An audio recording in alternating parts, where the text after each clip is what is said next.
And he's 7-2 and 1-0 versus Zerg. This guy just will not be stopped right now. This is why he has that totally red upwards to the north compass right there in the skill compass. He is on a roll right now.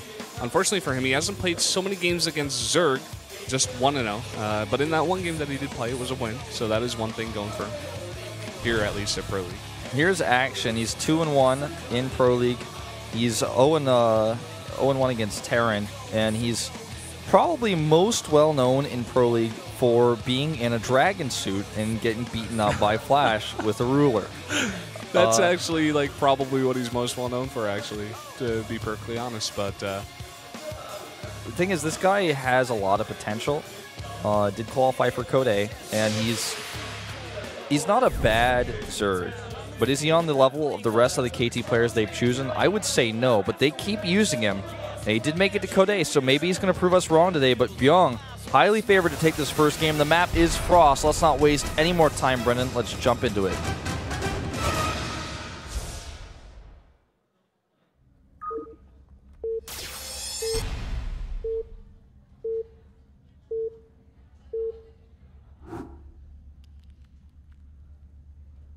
LTA는 SK텔레콤.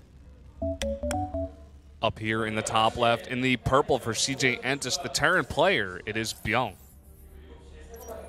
And down here to the bottom left, in red, as is his team color, his team jersey color, it's Action. Yeah. I think it was in round 2. We had all the teams get their own colors, which was pretty nice. A lot of these teams, you know, pretty obvious colors. You know, KT with the full red and white logo. You pretty much go with red for them, and then you think about generic Green Wings having the green. Makes a lot of sense there as well. One thing I brought up to you was, isn't SKT kind of red as well? But then looking at their logo once again, I was like, oh, well, there's some orange in there, so explains the orange. It's more orange than KT is orange, right? So if you have those two compete for this color, I feel like definitely orange goes to SKT. Yeah. Samsung being pink, like they're pretty white overall as a team, and so makes decent sense to me that they would be the ones, because pink is pretty bright color. It's a bit closer to white. So you think about other teams that have like some white in there, maybe IMVP, well, not IMVP, just Incredible Miracle, but they have a lot of blue as well, which is why they actually got the blue. Yeah. So making sense all around the colors. Very nicely done here. Well, let's see what Bbyong has in store for us. Looks to be a command center first in this very first game. And it's going to be up against a hatch first, so there's going to be a little bit of time before this gets heated up. Brendan, do you like or despise breakfast cereal commercials? Because you can't just be okay with them, I don't think. I don't think that's how this works. When I was a kid, I used to actually enjoy them. They were funny to me. Like, they were very, you know, a little bit wacky, and they were just kind of, you know, it was entertaining for me. Like, I was watching SpongeBob or something, and the commercials come out, and it's like Cookie Crisp, and I'm like, oh, well, yeah, like I really like the cereal. Maybe I would eat it, but why do you ask? Do you ever feel like you watched one of these commercials? By the way, we have double hatch for pool. That's notable. Do you ever feel like you watched one of these commercials and you felt like, I've got to buy this cereal now? Like, I watch this, and I'm like, cookies for breakfast, that's cool! I'm going to go buy. Did that ever happen to you? Well, in my case, like, I had a very large selection of cereal growing up, so I like knew how all the cereals tasted. So when I saw a commercial, I would always just be like, oh, wow, I haven't had Trix in a while. Like, I really need that cereal. It's so awesome, even though it's so unhealthy.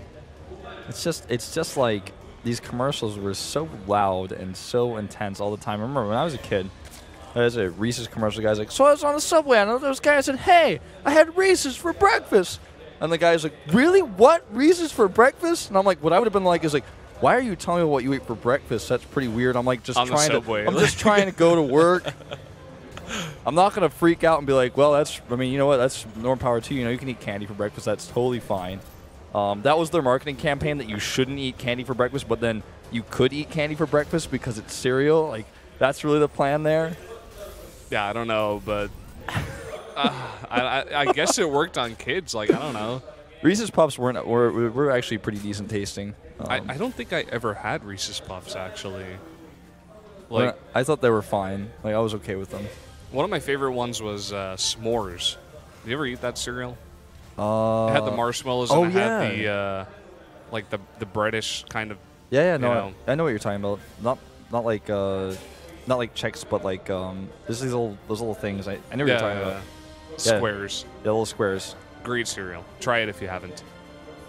Well, in this game, we actually have a fast third CC, so things are being pretty slow paced here as he does go ahead and switch off and start reactoring out those Hellions. Metabolic Boost is on the way for action here. He is going to be able to use those speedlings to control the map a little bit.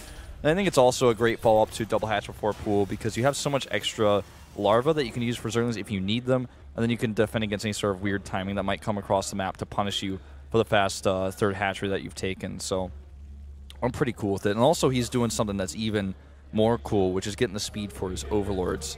And, I like this because when you're up against somebody on a 4-player map like this, it's hard to get the Overlords over there and get good scouting information without being denied. So with this, he's going to be able to know exactly what Bbyong is doing at any given time. Yeah, and he's going to, have some worries on his table when he sees that CC coming down because he's going to be like, okay, knowing Bbyong, I actually like what Bbyong is doing here. He's playing very, just back. He's not being super aggressive. He didn't come in with a bunch of Reapers, Hellions, and, be all in actions phase. You could say he is letting the Zerg kind of macro up here, but at the same moment, he's macroing up himself. And I feel like Bbyong being the better player in this matchup, just straight up, I really like Bbyong just taking it late, taking it macro-y, and just saying, well, I can beat you in a straight-up game, so that's exactly what I'm going to do. Doesn't overcommit to anything, doesn't try anything tricky. The CC first is a build that we don't see too often in this matchup anymore, but I like it on a 4-player map of this size. The eBays and the Evo chambers are going up around the same time, so upgrade-wise, these two are going to be pretty similar. With the extra economy lead he's going to get with those hatches, it's totally reasonable for Action to make this many Zerglings. He went up to, in total, 14, so those are going to be able to defend against the small count of Hellions pretty easily. He's got triple queen production to get the queens out to defend them without the lings, so he can just re-drone behind this after he gets the lings out just to be safe. That's why he was able to deter those Hellions so easily earlier on. Now he's looking like he wants to consider going for a Ling run-by. Also notice, with that Overlord speed, how quickly he's been able to spread Overlords out in a line. He's still doing it right now across the map, basically making the equator of Frost here, and he's just going to have total vision of every single part of it. This is the last step here, those two Overlords. This is actually something you can do with the speed, because if you're trying to do this with slow Overlords, it just takes so long, and they're so vulnerable. If the Terran has Marines out on the map, or even Vikings if it gets late enough, it's like you're going to need that speed to either pull back your Overlords or get them in position in order to do this. And yeah, very, very big note there. Action doing a cute little trick with his Overlords. Going to have a ton of vision there. Especially of drops that could come across, any portion of the map, especially on a map this big. Yeah, I think that this is pretty much one way to be safe about. I mean, he took Overlord speed to one level and just scouted around with a little bit. He had his Overlords already in position because he got lucky with his scouting pattern, so he had those already there. So he didn't need Overlord speed 100% to find out what sort of build his opponent was going for. But he's taken the safety to another level. I mean, he has Overlords everywhere. They are surrounding the Terran base. There's not a single place that the Terran can move without him knowing about it. And that is pretty cool. That's just taken safety to, Artosis levels here. Now, he's even adding a macro hatch in the main base for extra larva, and he's going to be able to, with that, produce whatever he wants at any time because his economy is already excellent. His upgrades are lined up with the Terran, which is really important. And he has Baneling speed coming up, so he's pretty much prepared for anything that comes his way. And what he's saying is, I'm just going to be the player who sits back and macros up, and I'm going to attack you later. But for now, throw anything you want at me. I'm ready. Yeah, that's actually one thing I wanted to note about Action as well. He's not afraid to back down from these macro games as well. He's like, well, I'll go Double Hats for Pool. It's a huge map. And then he does something like this, and then he's like, well, instead of, trying to pull off some sneaky tech or something, I'm just going to take another base that's, across the map. It's a bit risky, but at the same time, it's so hard to scout on this gigantic map or something like that. And something just small like that in terms of being greedy for economy can be so powerful later on. This is a nice little run-by, but thankfully for Bbyong, he does have it protected by a nice little bunker, and actually has it protected here at the front as well. these small group of Marines will get surrounded. But that's a pretty even trade for both players. You can see a little bit of hesitation by both. Decided they want to commit. This is a good engagement here, though.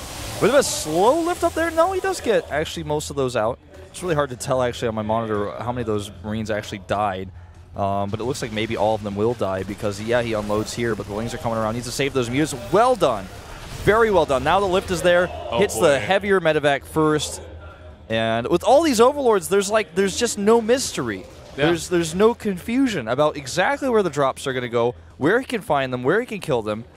And he's just going to chase that drop all the way. And Bbyong doesn't have an army to punish for this, actually, because Action right now is totally committed to killing that drop, but not so much committed to anything else. So he could actually be counterattacked at this moment.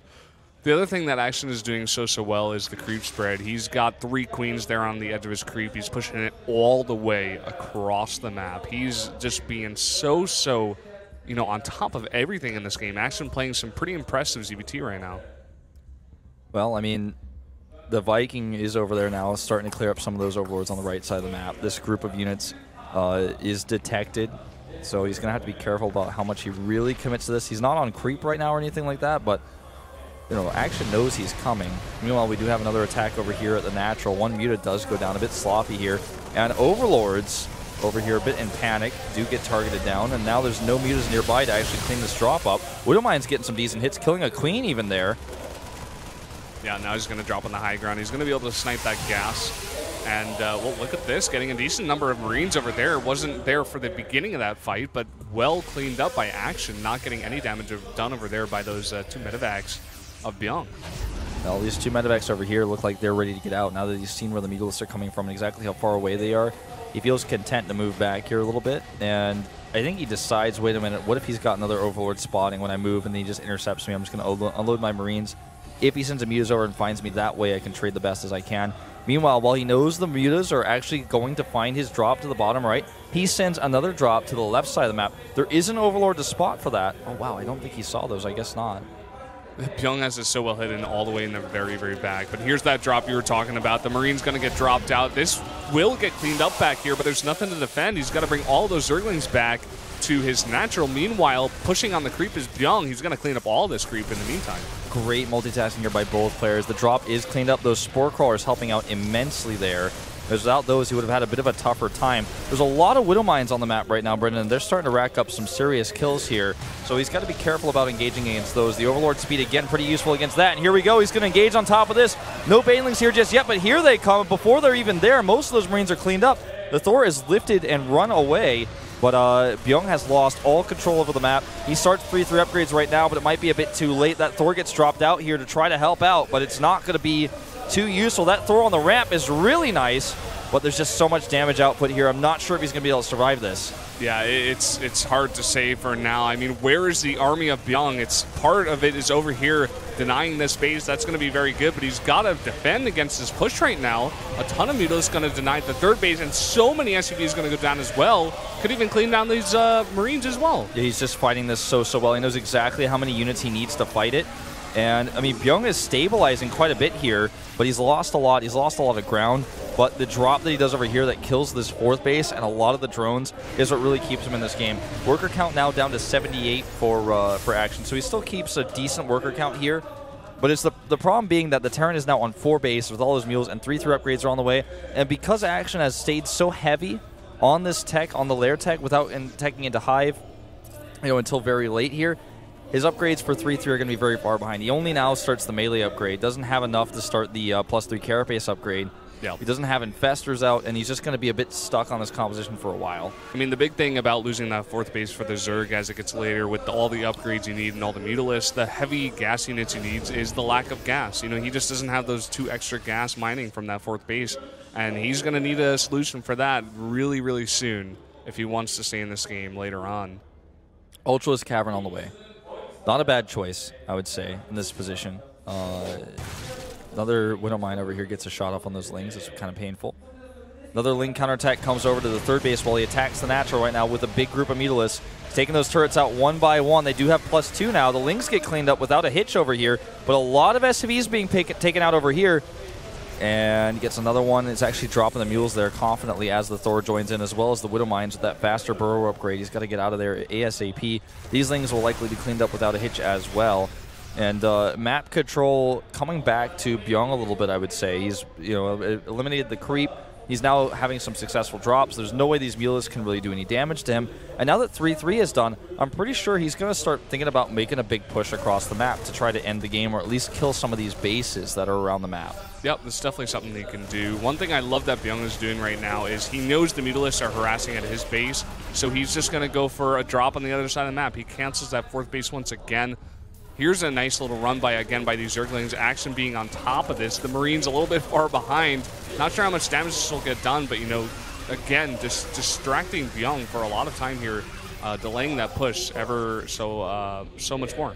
He still has 17 larvae right now after all of that. I mean, that's just part of the fact of the matter is with all the extra bases he's taken, plus the macro hatch that's being shown here in the main base, he has all this larva banked up. So for him to trade Zerglings like this for time to keep the Terran off his back while he gets his Ultralisk out, while he gets his 3-3 upgrades out, this is not a bad choice. And I'm really starting to like how he's playing this, because if you look at that, you might think, well, that's such a waste that he commits those links to that attack. But really, it works out quite well for him. Now, the Thor here is a big story, but he's also got that Widow Mine nearby. He really has to be careful about how much he commits to these mutas. The Widow Mine does get a good shot up here, and these Banelings are being eliminated. He has to fly these mutas back, and the more and more Widow Mines are being planted. He's splitting them very, very nicely here. One more scan would eliminate a ton of creep right now, Brendan.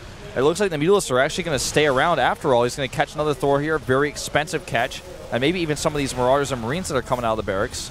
Yeah, I mean, he's done a lot of damage, especially to those SCVs, but, he's losing a lot of gas and a bunch of those mutas, and, the Terran on 4 bases right now, he's going to have a ton of these mules dropping down.